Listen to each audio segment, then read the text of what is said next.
celebrating the power of possibility.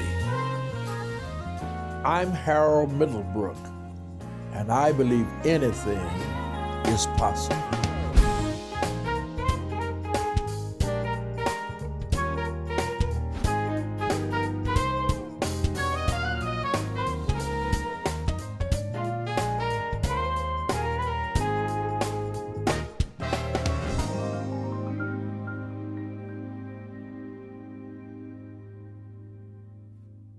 Welcome to Anything is Possible. I'm Hallerin Hilton Hill. This is part 2 of my interview with Dr. Harold Middlebrook. Thank you for being here today. Thank you for having me.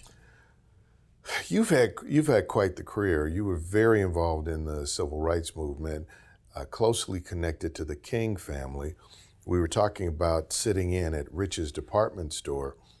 The only reason I know about the 6th floor is I am currently reading the new biography of Dr. King, and I am amazed because they're telling everything. Now, here's the thing that is amazing. You said you were there as part of the sit-in. You know the King family well.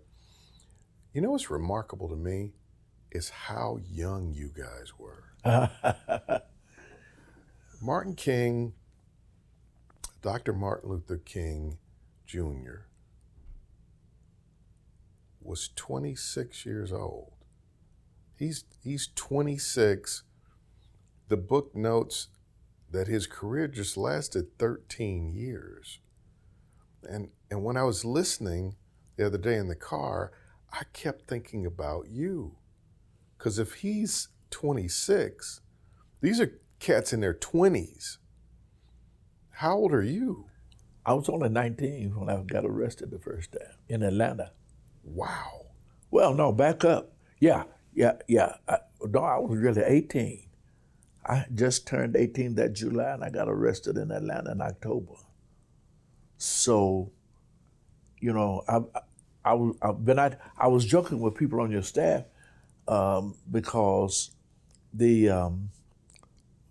28th of August, they're going to celebrate it a couple of days earlier this year, was the first March on Washington. And I was working in Danville, Virginia, but helping to organize people to march to Washington 60 years ago. Wow. And, you look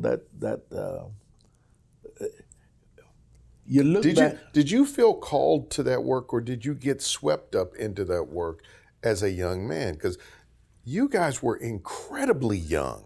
I think both. I believe that we were called. My friend Jasper Williams, who pastored in Atlanta, who was from Memphis originally, and David Porter, who ended up working with Stax Records and all these folks, used to stop and say to me, "Look, you need to stop following Dr. King, and you need to get you a church, and you need to." But that was a kind of calling on my life. If we didn't do what we were doing, who was going to do it? Well, you were right there in the middle. You were at the epicenter of King's involvement, the nonviolent movement to try to move this nation forward. You were there with Dr. King when he was assassinated. Take us to that day. Take us where you were. Take us to what happened. I had come back to Memphis with my family, my wife and daughter. Let me pause you for just 1 second there. When I asked you to take me to that day, did you hear the breath that you took? You stopped and you looked up and you said, I bet you there's so much more there than I could even ask or understand. Well, what are you feeling? When I left Selma,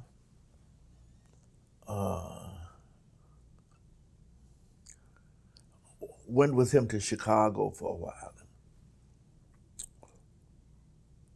Was back in Memphis, participated with the March Against Fear through Mississippi after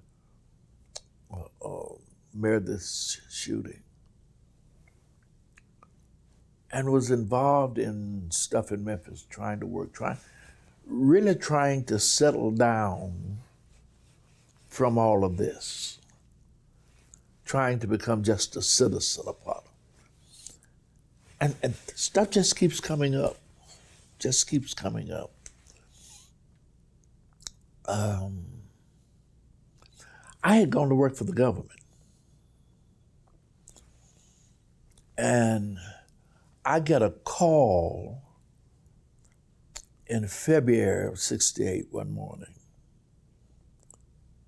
The sanitation workers have gone out on strike.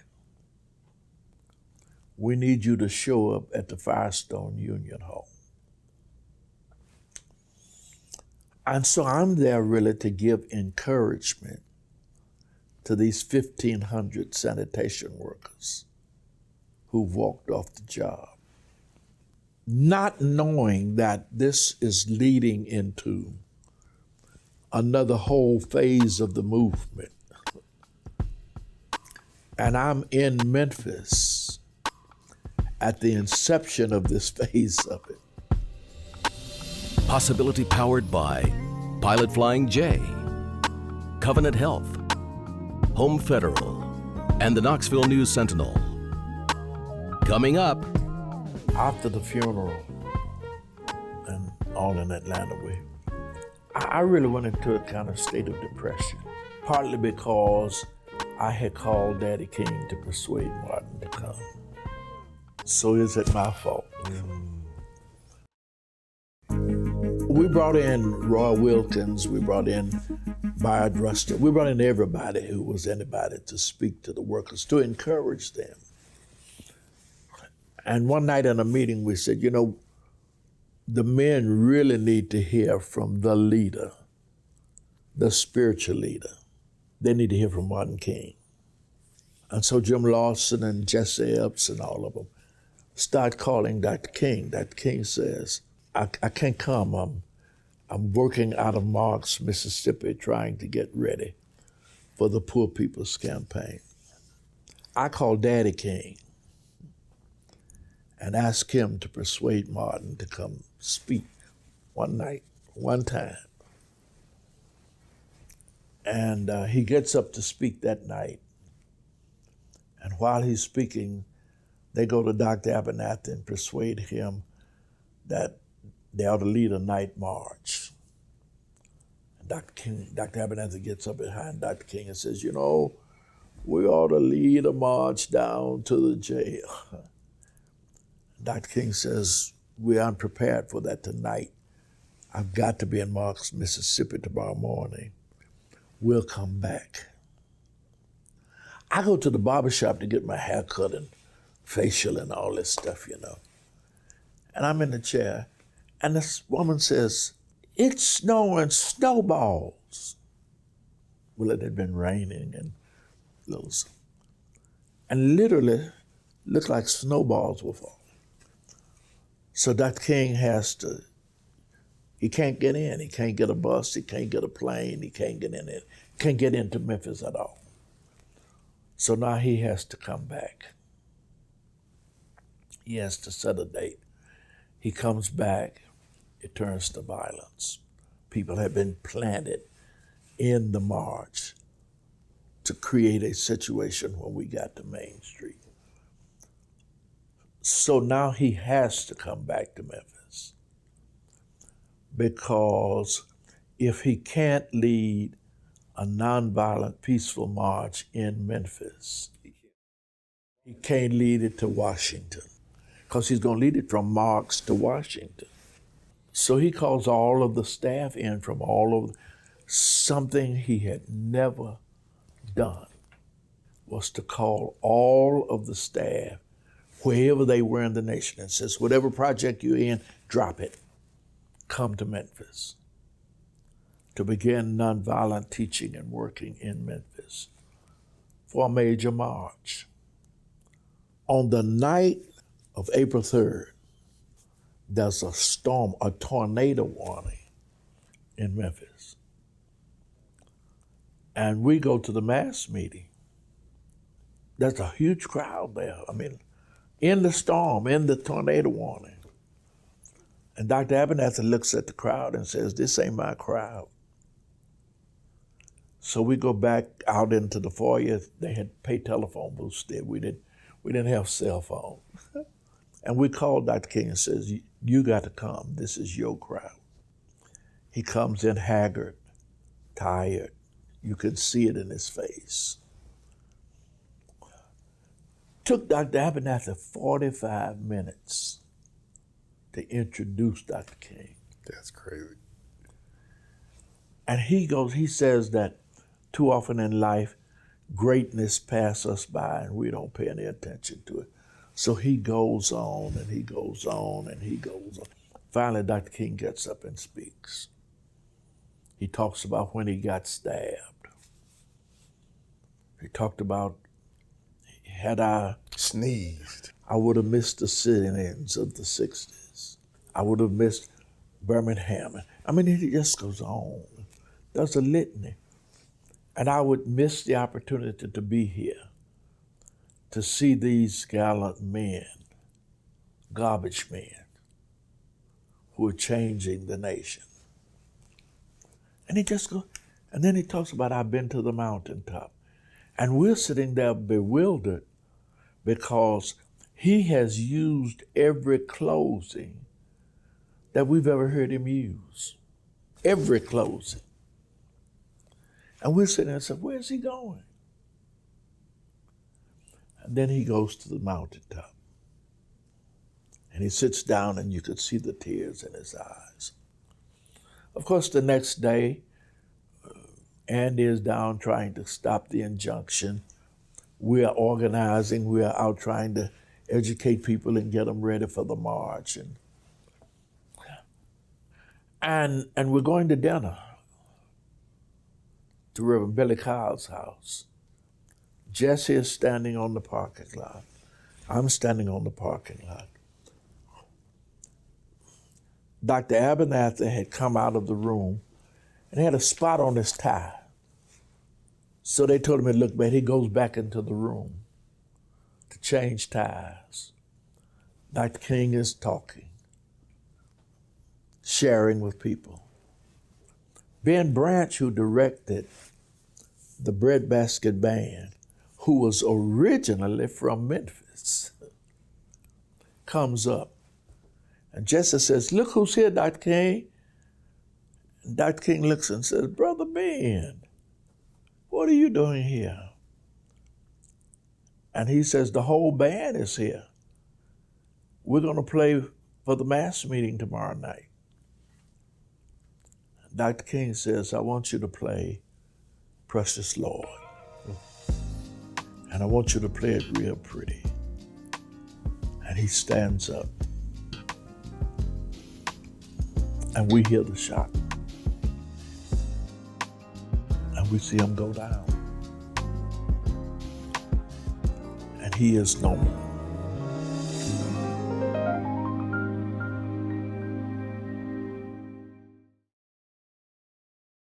I think one of the episodes that happened earlier that day is the lady who ran the motel, Miss Bailey, knew that Dr. King liked catfish.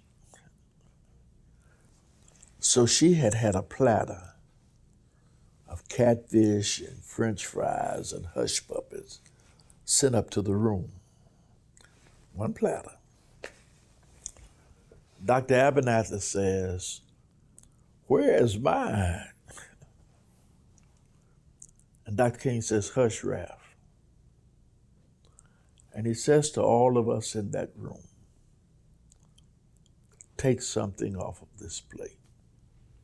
Last Supper. And so I understood now the real meaning of the Last Supper. And I think all of those experiences put together. I was telling you earlier that after the funeral and all in Atlanta, I really went into a kind of state of depression. partly because I had called Daddy King to persuade Martin to come. And the position then is, if I hadn't called, so is it my fault? But it took me back to, as I was telling you earlier, that in '62, 6 years before, we were on the private plane going to Albany, Georgia. And I asked choirs there in the SCLC affiliate in Memphis. And Dr. King says, you got a strong NAACP chapter. And I said, but you got strong chapters in other cities that we've got SCLCs. And he says to me, Memphis does not sit well with me. It was already in his spirit. So it was in his spirit. He knew that at some point that Memphis was not going to be. And so you go through all of these experiences in life. You go through being shot at, you go through having sugar poured in your gas tank, you go through getting beat by sheriffs, and you wonder, what is it worth it? Has it been worth it? And then you remember that James the Apostle was martyred. You remember that John is on the Isle of Patmos after all of everything else. You remember that Peter says, don't crucify me like you crucify him. I'm not with him. Crucify me up. So you look at all of these experiences and you come to understand that life ain't about you. Wow. You are chosen for a purpose, for a cause. And any person who has not found a cause worth dying for has not found a reason for living. You know, what amazes me is you've gone on to have an incredible career as a minister, as a community development person. Your entrepreneurial endeavors have been incredible as a leader in this community. Civil rights breakthroughs here in the city of Knoxville. You're back in the pulpit pastoring again. What amazes me, given all that you've been through, to include being there on the day that Martin King was assassinated, you remain optimistic. Yeah. That's the thing that struck me and strikes me about you, is whenever I see you, no matter what's going on in the city, and you've been through everything in this city, people have no idea the legacy you have. I know the legacy you have in front of the city, but I know, because I know people who know people, that you were in the room a lot of times, and you were that voice that made, let's say, things could be a whole lot different without you at the table, and people didn't even know. And you were an optimist, are an optimist. Hallerin. Am I right about that? Well, Yeah. I don't. I'm right about that. Who gets credit is not the important thing. The important thing is the job getting done. We've fought for some stuff.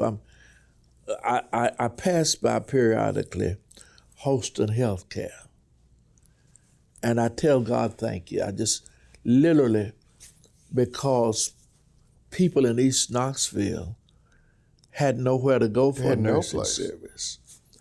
The Lord permitted us to get the certificate of need. We couldn't get it financed, but the Lord fixed it so that we got some other people to get it built for us. This is a great point to stop, because I said I wanted to end the way I started. Your trajectory, the fuel of possibility in your life was people seeing possibility in you and investing in it. Yeah. Right? You've been through ups, downs. I would need 10 parts with you to really go through all that you've been through, all you've accomplished. But let me just personalize this. I've been doing what I've been doing for a minute now. I was told that I wouldn't be able to do what I'm doing or what I have done by the grace of God. And one of the most encouraging, affirming people who said to me on many occasions, "You know you're somebody, right?" was you. You affirmed and encouraged me from the day I showed up in this city. Through the toughest times, when forces were coming against me in rooms that I was not in, I know for a fact you said to people, "Leave him alone." Yeah. And I've never been able to thank you publicly for that. But I want to say, like I said at the beginning, I love and appreciate you. And thank you for that, for making me know that anything is possible. It is. It is. With God, anything and all things are